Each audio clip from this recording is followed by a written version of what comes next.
Hello students, welcome back to Edu Plus Academy. ഇന്ന് നമ്മൾ NIOS plus ടുവിൻ്റെ business സ്റ്റഡീസിൻ്റെ last chapter ആയിട്ടുള്ള external trade എന്ന് പറയുന്ന ചാപ്റ്ററാണ് നമ്മൾ ഇന്നത്തെ ക്ലാസ്സിൽ ഡിസ്കസ് ചെയ്യുന്നത്. അപ്പോൾ ഈ ഒരു ചാപ്റ്ററിൽ നമുക്ക് പഠിക്കാനുള്ളത് എക്സ്റ്റേണൽ ട്രേഡ് എന്താണ്, അതുപോലെ ഇമ്പോർട്ടൻസ് ഓഫ് എക്സ്റ്റേണൽ ട്രേഡ്, നമ്മൾ വിദേശ കച്ചവടം എന്താണെന്ന് മനസ്സിലാക്കാനുണ്ട്, വിദേശ കച്ചവടത്തിൻ്റെ ഇമ്പോർട്ടൻസിനെ പറ്റി മനസ്സിലാക്കാനുണ്ട്. പിന്നെ ഈ ഒരു എക്സ്റ്റേണൽ ട്രേഡ് ചെയ്യുമ്പം നമ്മൾ യൂസ് ചെയ്യുന്ന കുറച്ച് ഡോക്യുമെൻറ്റ്സ് ഉണ്ട്, ആ ഡോക്യുമെൻറ്റ്സ് എന്തൊക്കെയാണെന്ന് പഠിക്കാനുണ്ട്. അതുപോലെ എക്സ്റ്റേണൽ ട്രേഡിൻ്റെ ടൈപ്സ്, പിന്നെ നമ്മൾ ഈ ഒരു എക്സ്റ്റേണൽ ട്രേഡ് നടത്തുമ്പോൾ കുറച്ച് ഡിഫിക്കൽട്ടീസ് നമ്മൾ ഫേസ് ചെയ്യാറുണ്ട്, അപ്പോൾ അതെന്തൊക്കെയാണ്. അതേപോലെ ഏറ്റവും ഇമ്പോർട്ടൻ്റ് ആയിട്ട് എക്സ്റ്റേണൽ ട്രേഡിൻ്റെ പ്രൊസീജിയർ, ഇത്രയും കാര്യങ്ങളാണ് നമ്മൾ ഇന്നത്തെ ചാപ്റ്ററിൽ ഡിസ്കസ് ചെയ്യുന്നത്. ഓക്കെ, അപ്പോൾ നമുക്ക് ചാപ്റ്ററിലോട്ട് കടക്കാം.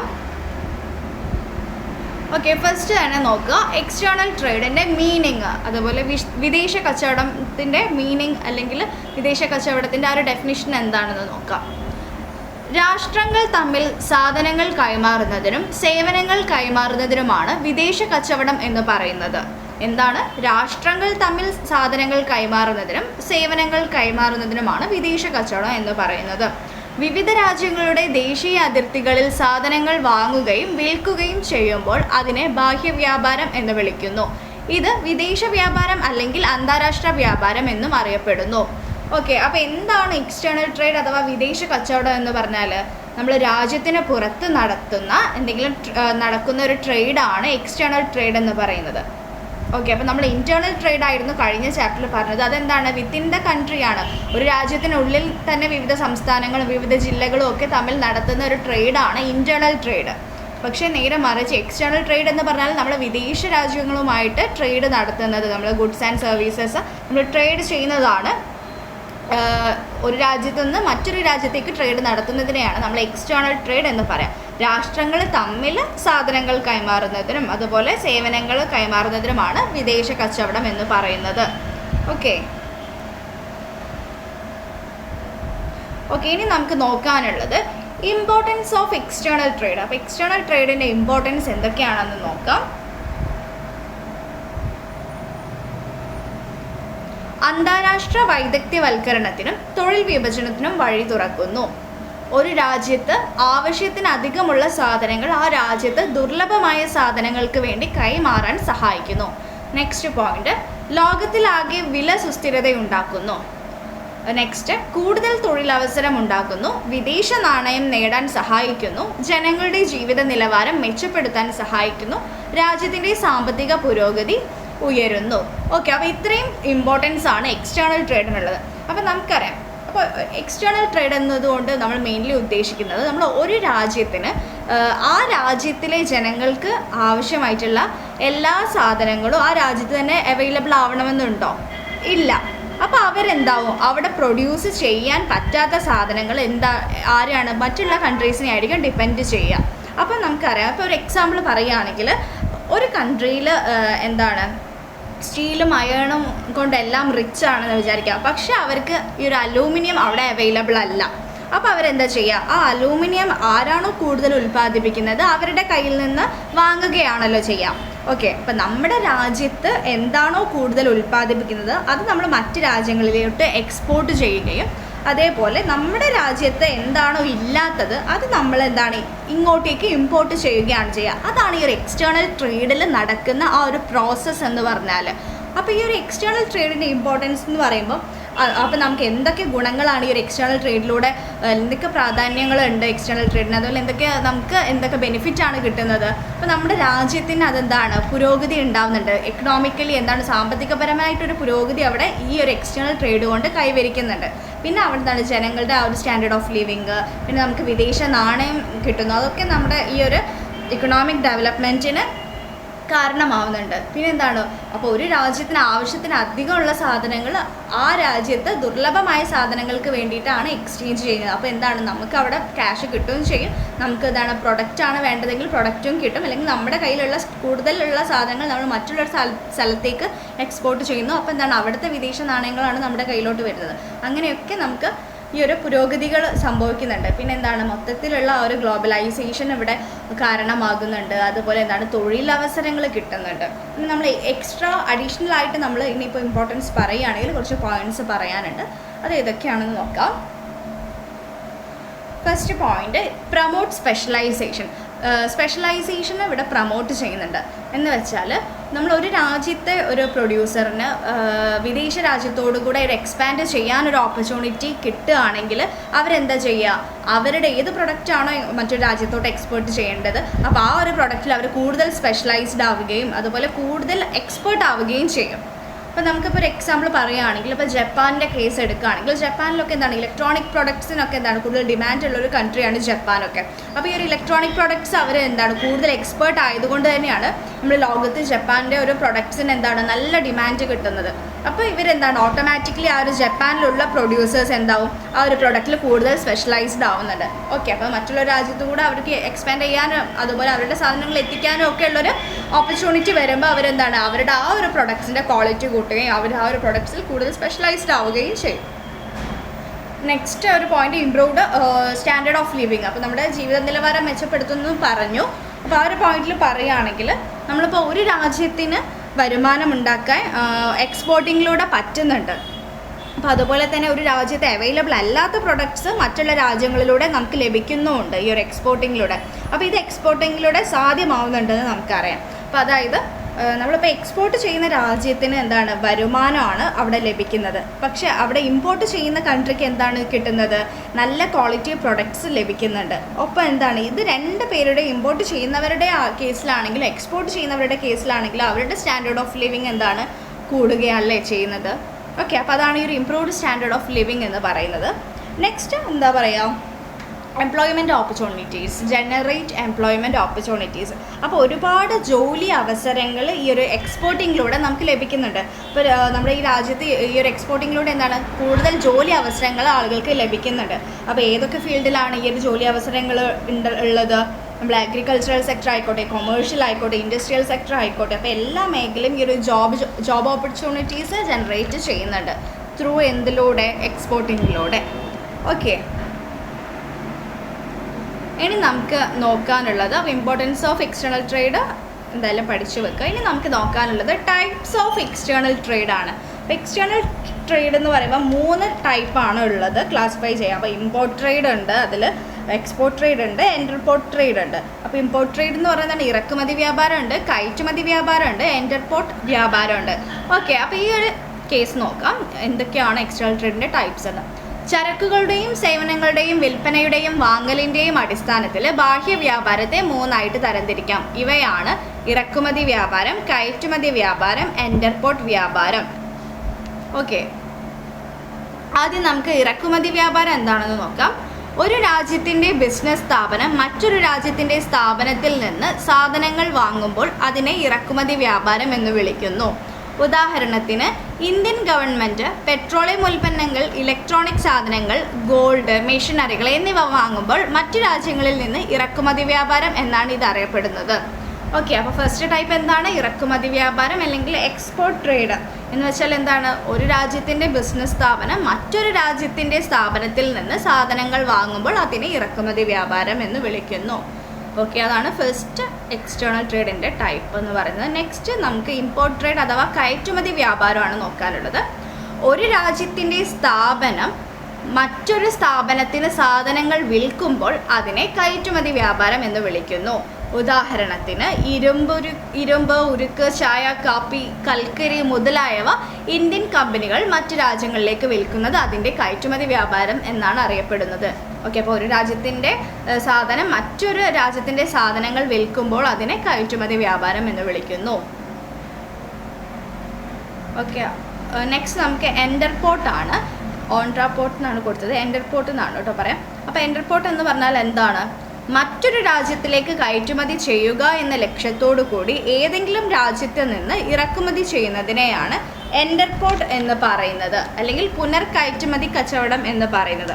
അപ്പോൾ എന്താണ് എൻ്റർപോർട്ട് എന്ന് പറഞ്ഞാൽ, ഇപ്പോൾ നമ്മൾ ഒരു രാജ്യത്ത് നിന്ന് നമ്മൾ വേറൊരു രാജ്യത്ത് നിന്നിട്ട് ഇറക്കുമതി ചെയ്തിട്ട് പിന്നെ അതെന്താക്കും ആ ഒരു രാജ്യത്തേക്ക് കയറ്റി അയക്കുന്നതിനാണ് എൻഡർപോർട്ട് എന്ന് പറയാം. പിന്നെ നമ്മൾ വേറൊരു രാജ്യത്തിലോട്ട് നമ്മൾക്ക് എക്സാമ്പിൾ ഇപ്പോൾ പറയുകയാണെങ്കിൽ ഇപ്പോൾ നമ്മൾ ചൈനയിൽ നിന്ന് ഇന്ത്യയിലേക്ക് കുറച്ച് ഇറക്കുമതി ചെയ്ത് അല്ലെങ്കിൽ ഇറക്കുമതി എന്താണ് ഇമ്പോർട്ട് ചെയ്യുന്നു എന്ന് വിചാരിക്കുക. എന്നിട്ട് നമ്മൾ ആ സാധനം എന്താണ് ദുബായിലേക്ക് എക്സ്പോർട്ട് ചെയ്യുന്നു എങ്കിലാണ് ആ ഒരു കാര്യത്തിനാണ് നമ്മൾ എൻഡർപോർട്ട് എന്ന് പറയുക. അപ്പോൾ നമ്മളൊരു പ്രൊഡക്റ്റ് വേറൊരു കൺട്രിയിൽ നിന്ന് നമ്മൾ ഇങ്ങോട്ടേക്ക് എക്സ്പോർട്ട് ചെയ്തിട്ട് ഇങ്ങോട്ടേക്ക് ഇമ്പോർട്ട് ചെയ്തിട്ട് നമ്മൾ ഇന്ത്യയിലേക്ക് ഇമ്പോർട്ട് ചെയ്തിട്ട് അവിടുന്ന് നമ്മൾ ഈ സാധനങ്ങൾ മറ്റൊരു കൺട്രിയിലേക്ക് ഇപ്പോൾ നമ്മൾ ഇവിടുന്ന് വേറെ ഒരു രാജ്യത്തോട്ട് അതിനെ എക്സ്പോർട്ട് ചെയ്യുന്ന ഒരു കാര്യത്തെയാണ് നമ്മൾ എൻഡർപോർട്ട് എന്ന് പറയാം. അപ്പോൾ മറ്റൊരു രാജ്യത്തിലേക്ക് കയറ്റുമതി ചെയ്യുക എന്ന ലക്ഷ്യത്തോടു കൂടി ഏതെങ്കിലും രാജ്യത്ത് നിന്ന് ഇറക്കുമതി ചെയ്യുന്നതിനെയാണ് എൻഡർപോർട്ട് അല്ലെങ്കിൽ പുനർകയറ്റുമതി എന്ന് പറയുന്നത്. ഓക്കെ, അപ്പോൾ ഈ ഒരു 3 ടൈപ്പാണ് എക്സ്റ്റേണൽ ട്രേഡിൻ്റെ 3 ടൈപ്പ്. ഏതൊക്കെയാണ്?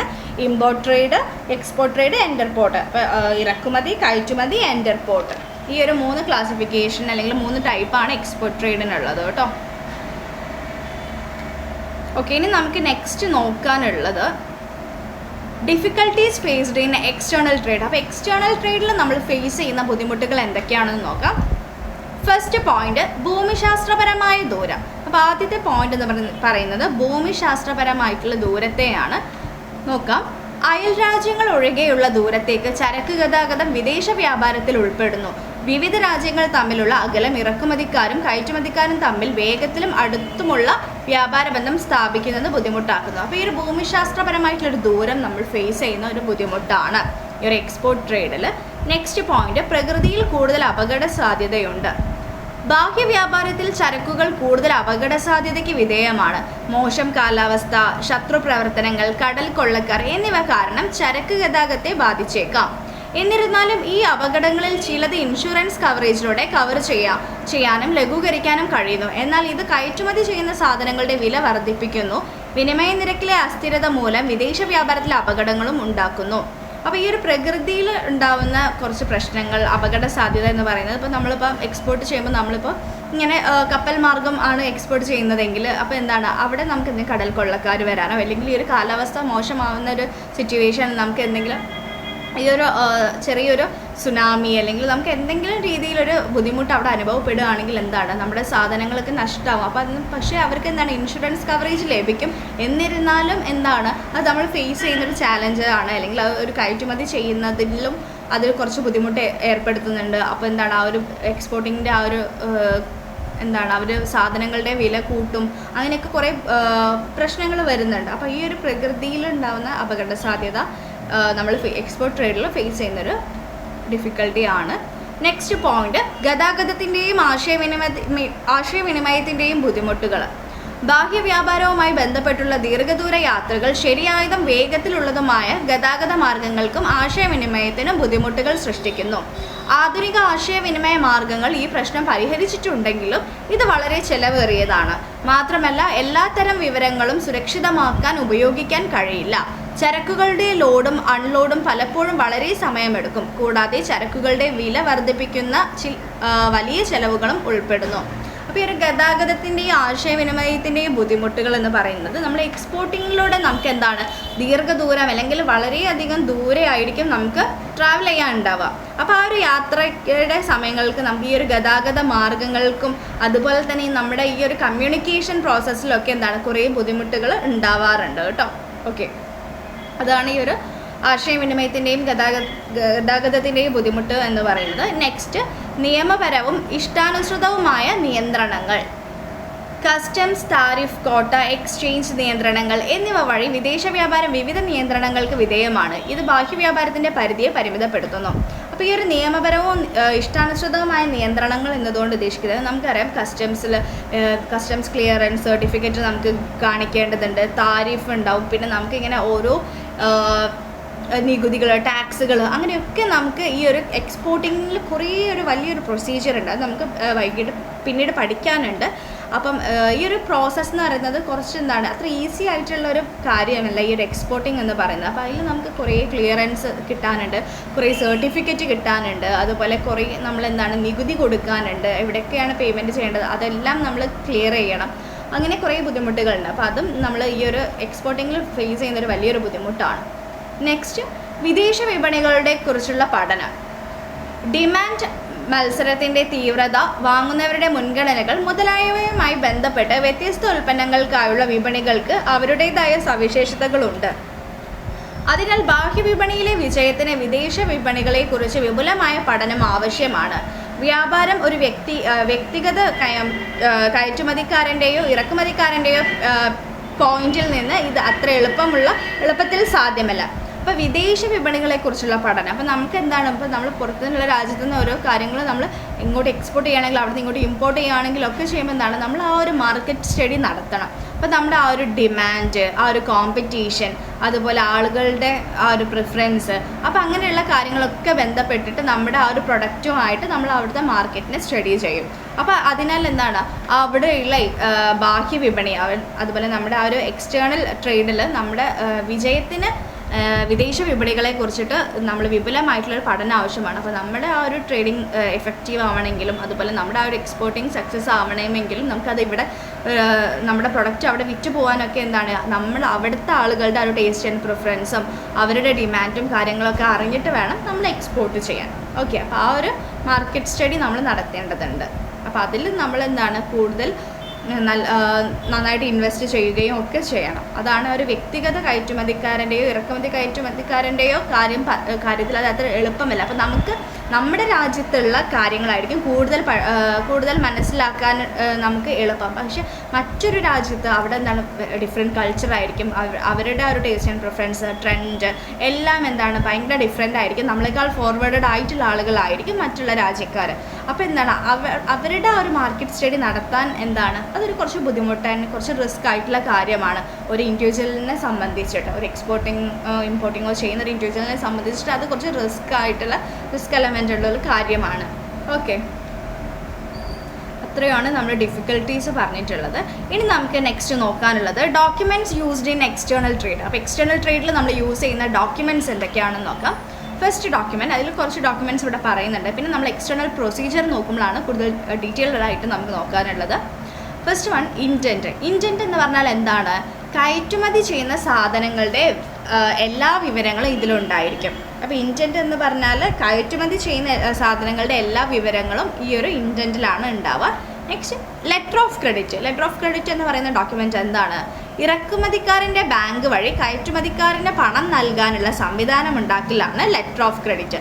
അപ്പോൾ എക്സ്പോർട്ടുകാരൻ്റെ ബാങ്ക് വഴി നമ്മൾ ഇമ്പോർട്ട് ചെയ്യുന്ന ആളുകൾക്ക് പണം നൽകാനുള്ള ഒരു സംവിധാനത്തിനെയാണ് നമ്മൾ ലെറ്റർ ഓഫ് ക്രെഡിറ്റ് എന്ന് പറയുന്നത്. ലെറ്റർ ഓഫ് ക്രെഡിറ്റ് ഏർപ്പാട് ചെയ്താലും വിദേശത്തുള്ള കയറ്റുമതിക്കാരന് നിശ്ചിത രേഖകൾ ഹാജരാക്കിയാൽ പണം നൽകാമെന്ന് ബാങ്ക് ചുമതല ഏൽക്കുന്നു. ഇറക്കുമതിക്കാരൻ വായ്പയ്ക്ക് അർഹനാണെന്ന് ബാങ്കിന് ബോധ്യം വന്നാൽ അവർ ലെറ്റർ ഓഫ് ക്രെഡിറ്റ് നൽകും. ഓക്കെ, അപ്പോൾ ലെറ്റർ ഓഫ് ക്രെഡിറ്റ് എന്ന് പറഞ്ഞാൽ നമ്മൾ ഇറക്കുമതിക്കാരൻ്റെ ബാങ്ക് വഴി, അപ്പോൾ സാധനങ്ങൾ എക്സ്പോർട്ട് ചെയ്യുന്ന ആളുകളുടെ ആ ഒരു ബാങ്ക് വഴി അവർ ഇമ്പോർട്ട് ചെയ്യുന്ന ആളുകൾ അല്ലേ പണം നൽകുക. അപ്പോൾ ആ ഒരു പണം നൽകുന്ന ഒരു സംവിധാനം ഉണ്ടാക്കലാണ് ഈ ഒരു ലെറ്റർ ഓഫ് ക്രെഡിറ്റ് എന്ന് പറയുന്നത്. അപ്പോൾ ഇങ്ങോട്ട് പ്രൊഡക്റ്റ് കൊടുത്തയക്കുന്ന ആളുകളുടെ ബാങ്ക് വഴി ഈ ഒരു അങ്ങോട്ട് ഇമ്പോർട്ട് ചെയ്യുന്ന ആ വ്യക്തികളുണ്ടാവുമല്ലോ, അത് സ്വീകരിക്കുന്ന ആളുകൾ, അവരെന്താണ് പണം നൽകാമെന്നുള്ള ഒരു കരാറിലോട്ട് എത്തുന്നൊരു ഡോക്യുമെൻ്റാണ് ഈ ഒരു ലെറ്റർ ഓഫ് ക്രെഡിറ്റ് എന്ന് പറയുന്നത്. അപ്പോൾ ഈ ഒരു അവർക്ക് എന്താണ് ആ ഒരു ലെറ്റർ ഓഫ് ക്രെഡിറ്റ് ഏർപ്പാട് ചെയ്താലും വിദേശത്തുള്ള കയറ്റുമതിക്കാരന് നിശ്ചിത രേഖകൾ ഹാജരാക്കിയാലാണ് പണം നൽകാമെന്ന് ബാങ്കാണ് ഇതിനെ മീഡിയേറ്ററായിട്ട് പ്രവർത്തിക്കുന്നത്. ബാങ്കാണ് ഈ ഒരു ചുമതല ഏൽക്കുന്നത്. അപ്പോൾ ഈ ഒരു ഇറക്കുമതിക്കാരൻ അവരുടെ വായ്പയ്ക്ക് അർഹനാണെന്ന് ബാങ്കിനൊരു ബോധ്യം വന്നാലാണ് അവർ ലെറ്റർ ഓഫ് ക്രെഡിറ്റ് ഇഷ്യൂ ചെയ്യുള്ളൂ കേട്ടോ. അപ്പോൾ ബാങ്കിന് അത് ബോധ്യപ്പെടണം, ആ ആളുകൾക്ക് അവരുടെ എക്സ്പോർട്ട് ചെയ്യുന്ന ആളുകൾക്ക് കൊടുക്കാനുള്ള പണം അവർക്ക് കൊടുക്കാൻ പറ്റും എന്നുള്ളൊരു ഡിമാൻഡ് അവിടെ വരുത്തുകയാണ് ചെയ്യുന്നത്. ആ ഒരു ബാങ്കിന് ബോധ്യം വന്നാലാണ് അവർ ലെറ്റർ ഓഫ് ക്രെഡിറ്റ് ഇഷ്യൂ ചെയ്യുക.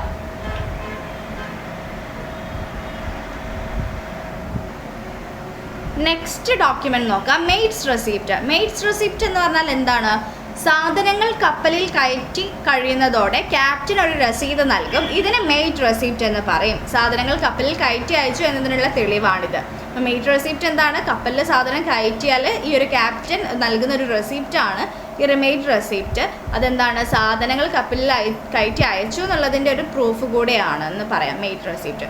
Next shipping bill. Shipping bill എന്താണ്, കസ്റ്റംസ് അതോറിറ്റി കയറ്റുമതിക്ക് അനുമതി നൽകിക്കൊണ്ടുള്ള രേഖയ്ക്ക് ഷിപ്പിംഗ് ബില്ല് എന്ന് പറയാം. അപ്പോൾ കസ്റ്റംസ് അതോറിറ്റി ഈ ഒരു എക്സ്പോർട്ടിങ്ങിന് അനുമതി നൽകിക്കൊണ്ടുള്ള ഒരു രേഖയാണ് ഷിപ്പിംഗ് ബില്ല്.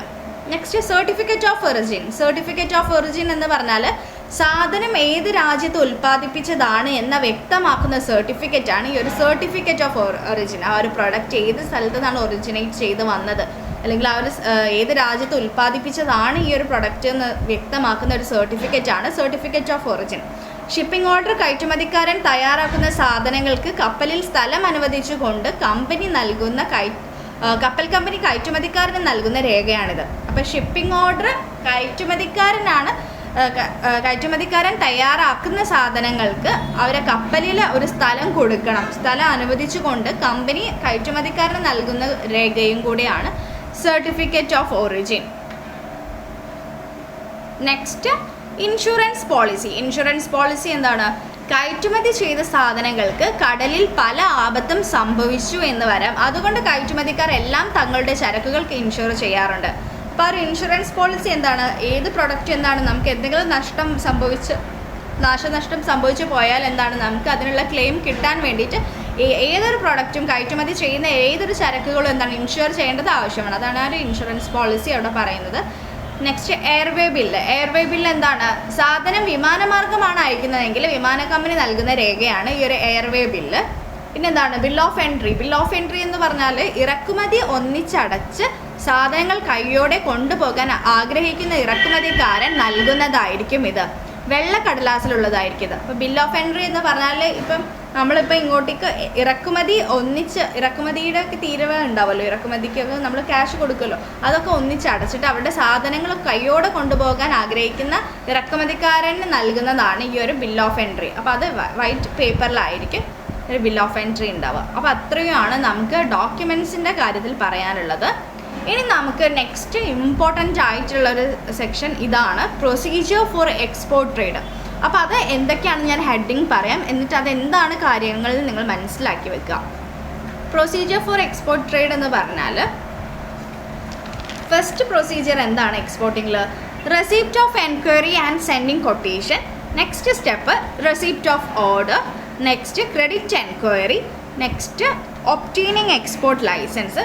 പിന്നെ വരുന്നത് production or procurement of goods. പിന്നെ pre shipment inspection, excise clearance, packing and marking of the goods, appointment of forwarding agent, dispatch of goods by rail or road.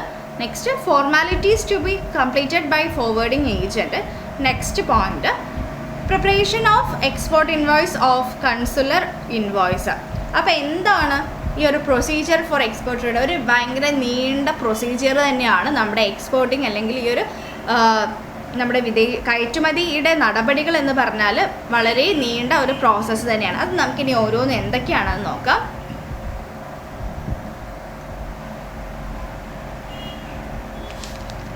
അപ്പോൾ നമ്മുടെ റെസിപ്റ്റ് ഇത് ഇങ്ങനെ ട്രാൻസ്ലേഷനാണ് കേട്ടോ. അപ്പം ഞാൻ പറയുന്ന പോയിന്റ്സ് നിങ്ങൾ ശ്രദ്ധിക്കാം. അപ്പോൾ ആ ഒരു കൊട്ടേഷനുകൾ അയക്കൽ അല്ലെങ്കിൽ റെസിപ്റ്റ് ഓർ കൊട്ടേഷനുകൾ അയക്കലാണ് ഫസ്റ്റ് പോയിന്റ്. എന്ന് വെച്ചാൽ ആദ്യം സാധനങ്ങൾ ഇറക്കുമതി ചെയ്യുന്ന ആൾ വിവിധ കയറ്റുമതിക്കാർക്ക് വിവരങ്ങൾ അയക്കാൻ അഭ്യർത്ഥിച്ച് ഒരു അന്വേഷണം അയക്കുന്നു. നമുക്കറിയാം receipt of enquiry and sending quotation എന്ന് പറയുകയാണെങ്കിൽ ഞാൻ പറയുന്ന പോയിന്റ് ശ്രദ്ധിക്കാം കേട്ടോ. നമുക്ക് വിദേശ രാജ്യത്ത് നിന്ന് ഒരു എൻക്വയറി വരുന്നതാണ് ഫസ്റ്റ് സ്റ്റെപ്പ്. അപ്പം അവർക്ക് എന്താണ് ഗുഡ്സ് ആവശ്യമുണ്ടെന്ന് പറഞ്ഞിട്ട് ഒരു എൻക്വയറി നമുക്ക് അവർ നടത്തുന്നു. അതിലെന്താണ് അവർക്ക് കുറച്ച് terms and conditions, price, product details എല്ലാം പറയാൻ വേണ്ടിയിട്ട് അവർ ആവശ്യപ്പെടുന്നു. എന്നിട്ട് എന്താണ് നമ്മൾ പ്രൊഡക്റ്റ് എക്സ്പോർട്ട് ചെയ്യാൻ ഉദ്ദേശിക്കുന്ന കമ്പനി എന്താണ് അവർക്ക് എൻക്വയറിക്ക് റിപ്ലൈ ആയിട്ട് ഒരു കൊട്ടേഷൻ അയക്കുന്നു. അപ്പോൾ ആ കൊട്ടേഷൻ എന്ന് പറഞ്ഞാൽ എന്താ, അവർക്ക് എത്ര റേറ്റിനാണ് സാധനം പ്രൊഡക്റ്റ് കൊടുക്കാൻ താല്പര്യമുള്ളതെന്നും അതുപോലെ എന്തൊക്കെയാണ് അതിൻ്റെ പ്രൊസീജിയേഴ്സ് എന്നും അതുപോലെ കൊട്ടേഷനിൽ അതൊക്കെയാണ് വരിക. ഓക്കെ, ഇതിനെ നമ്മൾ പെർഫോമോ ഇൻവോയ്സ് എന്നും ഇതിനെ പറയും ഈ ഒരു കൊട്ടേഷന്.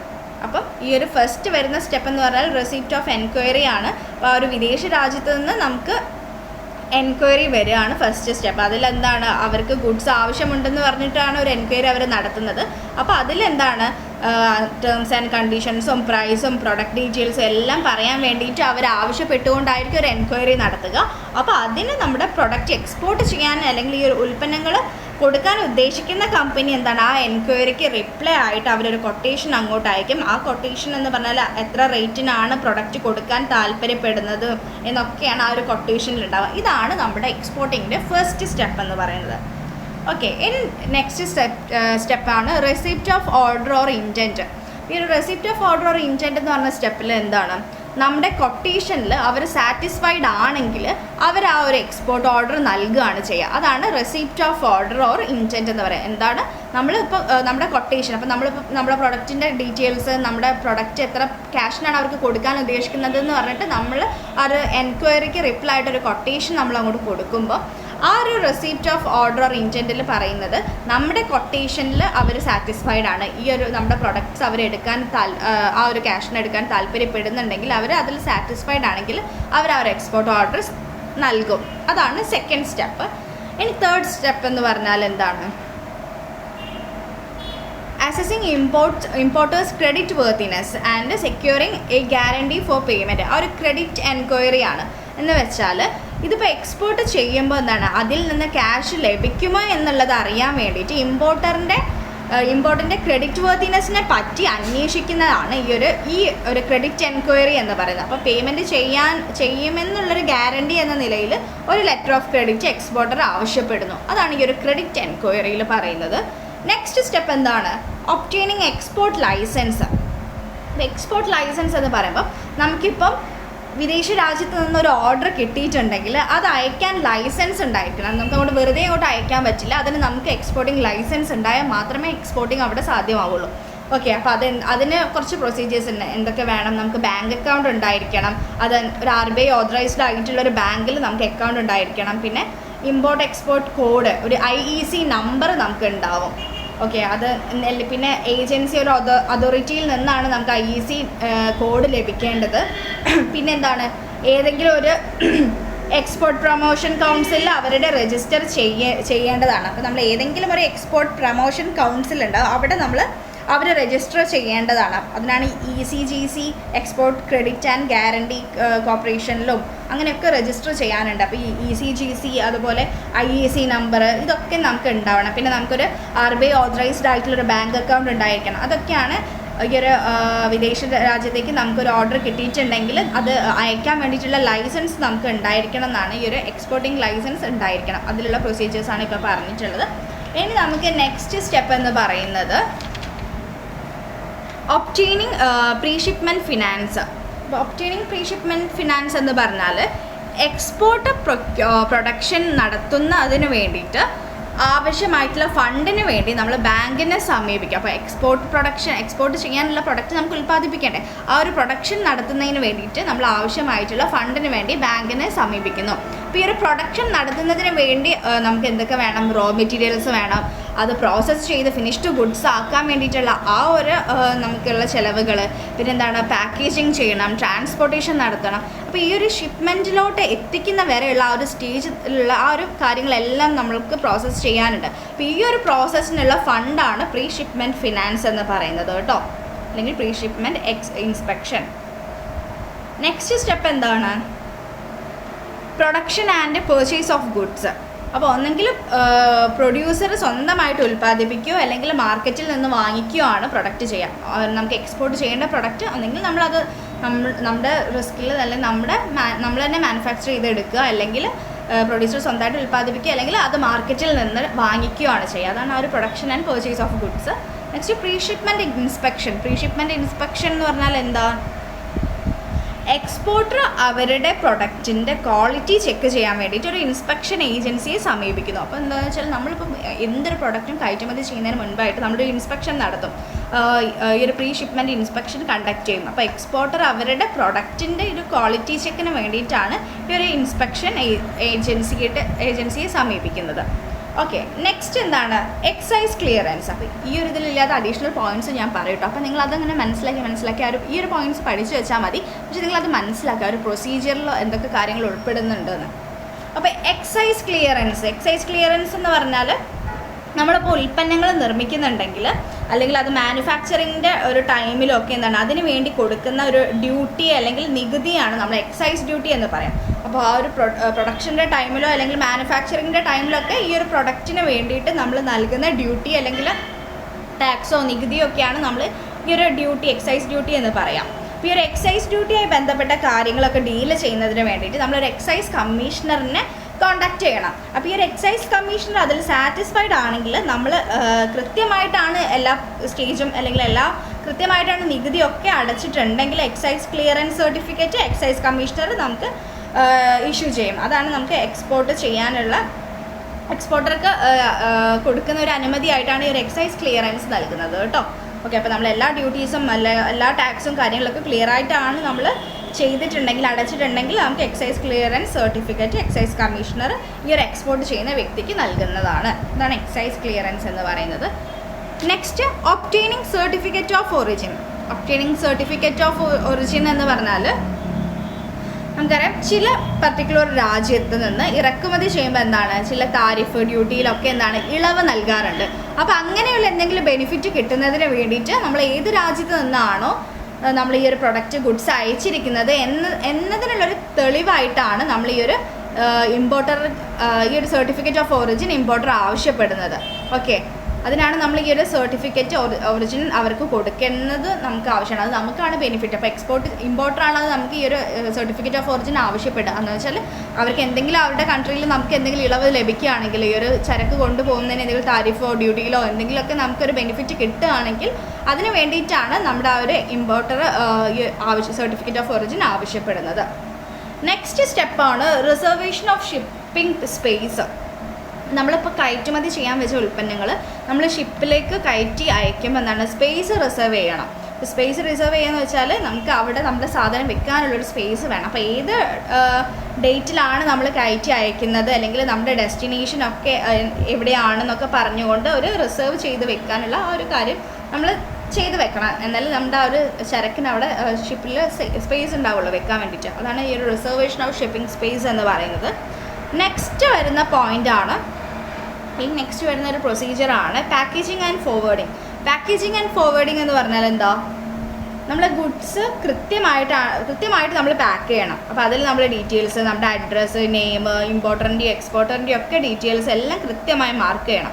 എന്നിട്ട് ഷിപ്മെൻറ്റ് എവിടെ നിന്നാണ്, അതുപോലെ അതിൻ്റെ ഡെസ്റ്റിനേഷൻ എവിടെയാണെന്നൊക്കെ അതിൽ മെൻഷൻ ചെയ്യണം. അതാണ് പാക്കേജിങ് ആൻഡ് ഫോർവേഡിങ്ങിൽ ശ്രദ്ധിക്കേണ്ട കാര്യങ്ങൾ. പിന്നെ എന്താണ് ഒരു സ്റ്റെപ്പ് വരുന്നത്, ഇൻഷുറൻസ് ഓഫ് ഗുഡ്സ്. ഇപ്പോൾ നമ്മളിപ്പോൾ ഏതെങ്കിലും ഒരു റിസ്ക്കോ അല്ലെങ്കിൽ എന്തെങ്കിലും തരത്തിലൊരു ഡാമേജ് നമ്മുടെ പ്രൊഡക്റ്റിന് സംഭവിക്കുകയാണെങ്കിൽ ആ നഷ്ടം നികത്താൻ വേണ്ടിയിട്ട് നമ്മളൊരു ഇൻഷുറൻസ് എടുക്കേണ്ടതാണ്. അതും ഈ ഒരു എക്സ്പോർട്ടിങ്ങിൽ വരുന്നൊരു പ്രൊസീജിയറാണ്. പിന്നെ വരുന്ന സ്റ്റെപ്പ് എന്താണ്, കസ്റ്റം ക്ലിയറൻസ്. കസ്റ്റം ക്ലിയറൻസ് എന്ന് പറഞ്ഞാൽ നമ്മൾ ആ ഒരു തുറമുഖത്ത് എത്തുമ്പോൾ അവിടെ അടയ്ക്കേണ്ട കുറച്ച് ഡ്യൂട്ടീസും എല്ലാം കൃത്യമായിട്ട് അടച്ചിട്ടുണ്ടെങ്കിൽ ഒരു ക്ലിയറൻസ് നമുക്ക് ലഭിക്കും. അതിന് വേണ്ടിയിട്ട് ഈ ഒരു ഷിപ്പിംഗ് ബില്ല് കൊടുക്കുകയും വേണം. അപ്പോൾ ഈ ഒരു കസ്റ്റംസിന് സബ്മിറ്റ് ചെയ്യേണ്ട ഒരു കാര്യമാണ് ഈ ഒരു കാര്യം കേട്ടോ. അതിന് ശേഷമാണ് നമുക്ക് കാർട്ടിംഗ് ഓർഡർ കിട്ടാൻ വേണ്ടിയിട്ടൊക്കെ നമ്മൾ സൂപ്രണ്ടിനെ സമീപിക്കണം. എന്നിട്ട് എന്താണ് എക്സ്പോർട്ട് ഓർഡറും അതുപോലെ ലെറ്റർ ഓഫ് ക്രെഡിറ്റും ഇൻവോയ്സും നമ്മുടെ സർട്ടിഫിക്കറ്റ് ഓഫ് ഒറിജിൻ ഇത്രയും ഡോക്യുമെൻറ്റ്സ് ഒക്കെ സബ്മിറ്റ് ചെയ്താലാണ് നമുക്ക് കസ്റ്റം അപ്രൈസറിലേക്ക് പിന്നെ ഷിപ്പിംഗ് ബില്ലും കാര്യങ്ങളൊക്കെ കിട്ടുക. ഓക്കെ, അപ്പോൾ ആ ഒരു കാര്യങ്ങൾ നമ്മൾ ആ ഒരു കസ്റ്റം ക്ലിയറൻസ് അവിടെ ചെയ്തിരിക്കണം. പിന്നെ വരുന്നൊരു പോയിൻ്റാണ് obtaining made receipt. Made receipt നമ്മൾ ഡോക്യുമെൻറ്റ്സിൻ്റെ കാര്യത്തിൽ പറഞ്ഞിട്ടുണ്ടായിരുന്നു എന്തായിരുന്നു എന്നുള്ളത്. ഈ ഒരു മെയ്റ്റ് റെസിപ്റ്റ് എന്ന് പറയുമ്പോൾ നമുക്ക് ഈ ഒരു എക്സ്പോർട്ടറുമായിട്ട് ബന്ധപ്പെട്ടിട്ടുള്ള ഡോക്യുമെൻറ്റ്സ് ആണ് ഈ ഒരു മെയ്റ്റ് റെസിപ്റ്റ് എന്ന് പറഞ്ഞാൽ. അപ്പോൾ ഒരു ഷിപ്പിൻ്റെ ക്യാപ്റ്റനെ പറയുന്ന പേരാണ് നമ്മൾ മെയ്റ്റ് എന്ന് പറയുന്നത്. അപ്പോൾ അവിടെ നമ്മൾ ഗുഡ്സ് ഷിപ്പിലോട്ട് കയറ്റി കഴിഞ്ഞാൽ നമ്മൾ ക്യാപ്റ്റന് കൊടുക്കുന്ന ഒരു റെസിപ്റ്റാണ് ഈ ഒരു മെയ്റ്റ് റെസിപ്റ്റ്. ഓക്കെ, പിന്നെ നമുക്ക് എന്താണ് നെക്സ്റ്റ് പ്രൊസീജിയർ വരുന്നത്, payment of freight and issuance of bill of lading. ഇപ്പോൾ നമ്മൾ മെയ്റ്റ് റെസിപ്റ്റിന് കിട്ടിയതിന് ശേഷം ഷിപ്പിംഗ് കമ്പനി എന്താണ് ഫ്രൈറ്റ് ഉണ്ടാവും, എന്താണ് കൂലി, ആ ഒരു ഷിപ്പിങ്ങിലോട്ട് നമ്മൾ ഷിപ്പിംഗ് കമ്പനിക്ക് കൊടുക്കേണ്ട ഒരു കൂലി ഉണ്ടാവും. അത് കാൽക്കുലേറ്റ് ചെയ്യുന്നതിനാണ് ഈ ഒരു payment of freight and issuance bill അവർ ഇഷ്യൂ ചെയ്യുന്നത്. ആ ഒരു ഡോക്യുമെൻ്റാണ് ബിൽ ഓഫ് ലേഡിങ് എന്ന് പറയുന്നത് കേട്ടോ. Payment of freight and issuance of bill. അപ്പോൾ നമ്മൾ മെയ്റ്റ് റെസിപ്റ്റ് കിട്ടിയതിന് ശേഷം നമ്മൾ കൊടുക്കുന്ന ആ ഒരു ഫ്രൈറ്റ് ഒക്കെ കാൽക്കുലേറ്റ് ചെയ്യാൻ വേണ്ടിയിട്ട് അവർ ഇഷ്യൂ ചെയ്യുന്ന ഒരു ഡോക്യുമെൻ്റാണ് ബിൽ ഓഫ് ലേഡിങ്. നെക്സ്റ്റ് എന്താണ്, പ്രിപ്പറേഷൻ ഓഫ് ഇൻവോയ്സ്. അപ്പോൾ next procedure preparation of invoice ആണ്. അപ്പോൾ ഇൻവോയ്സ് പ്രിപ്പയർ ചെയ്യുന്നത് എങ്ങനെയാണ്? നമ്മൾ ഗുഡ്സ് ഒക്കെ അയച്ചതിന് ശേഷം എക്സ്പോർട്ടർ ഇൻവോയ്സ് തയ്യാറാക്കുന്നുണ്ട്. എന്നിട്ട് കപ്പൽ കൂലിയും ചാർജും പ്രൊഡക്റ്റിൻ്റെ വിലയും എല്ലാം ഉൾപ്പെടുത്തിയിട്ടാണ് ഈ ഒരു ഇൻവോയ്സ് തയ്യാറാക്കുന്നത് കേട്ടോ. നെക്സ്റ്റ് എന്താണ്? Securing payment. അപ്പോൾ പേയ്മെൻറ്റ് കിട്ടുക എന്ന് പറയുമ്പോൾ എന്താണ്, ഇമ്പോർട്ടർക്ക് കുറച്ച് ഡോക്യുമെൻസിൻ്റെ ആവശ്യമുണ്ട് ഈ ഒരു പേയ്മെൻറ്റ് കിട്ടാൻ വേണ്ടിയിട്ട്. അപ്പോൾ ലൈക്ക് എന്തൊക്കെയാണ്? Invoice, bill of lading, packing list, പിന്നെന്താണ് ഇൻഷുറൻസ് പോളിസി, എക്സ്പോർട്ടറിൻ്റെ ബാങ്ക് ത്രൂ നമ്മൾ ഈ ഒരു ഡോക്യുമെൻറ്റ്സ് ഒക്കെ നമ്മൾ ബാങ്ക് ത്രൂ അയക്കും, എക്സ്പോർട്ടറിൻ്റെ ബാങ്ക് ത്രൂ. അപ്പോൾ ഈ ഒരു document bill of exchange accept ചെയ്തതാണെങ്കിൽ മാത്രമേ നമുക്ക് ഇമ്പോർട്ടറിലേക്ക് ബാങ്ക് അർഹത അദ്ദേഹത്തിന് അത് നൽകുകയുള്ളൂ. അപ്പോൾ ഈ ഒരു documents bill of exchange accept ചെയ്യണം അവർ. ഈ ഒരു പേയ്മെൻറ്റ് ഈ ഒരു ടൈമിനുള്ളിൽ ചെയ്യാൻ എന്തെങ്കിലും മെച്യൂരിറ്റി പീരീഡ് കൊടുത്തിട്ട് ആ ഒരു പേയ്മെൻറ്റ് ചെയ്യാമെന്നൊക്കെ പറഞ്ഞ് ആ ഒരു ബിൽ ഓഫ് എക്സ്ചേഞ്ച് അവർ അക്സെപ്റ്റ് ചെയ്താൽ മാത്രമാണ് ഇമ്പോർട്ടർക്ക് അദ്ദേഹത്തിൻ്റെ ബാങ്ക് അത് നൽകുകയുള്ളൂ. നെക്സ്റ്റ് എന്താണ്? ബിൽ ഓഫ് എക്സ്ചേഞ്ച് എന്ന് പറഞ്ഞാൽ എന്താണ്? ബില്ലിന് മേലുള്ള പണം നൽകിക്കൊണ്ടുള്ളൊരു പ്രോമിസാണ് ബിൽ ഓഫ് എക്സ്ചേഞ്ച് കേട്ടോ. അത് സൈൻ ചെയ്താലാണ് ഈ ഒരു ഡോക്യുമെൻറ്റ്സ് ഒക്കെ നമുക്ക് കിട്ടുക.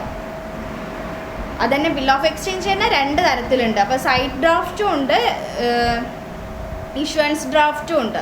അപ്പോൾ ഈ ഒരു സൈഡ് ഡ്രാഫ്റ്റ് എന്ന് പറഞ്ഞാൽ എന്താണ്? പേയ്മെൻറ്റ് മുഴുവൻ കിട്ടിയാൽ മാത്രമേ ഡോക്യുമെൻ്റ് എല്ലാം ഇമ്പോർട്ടർക്ക് നൽകുകയുള്ളൂ.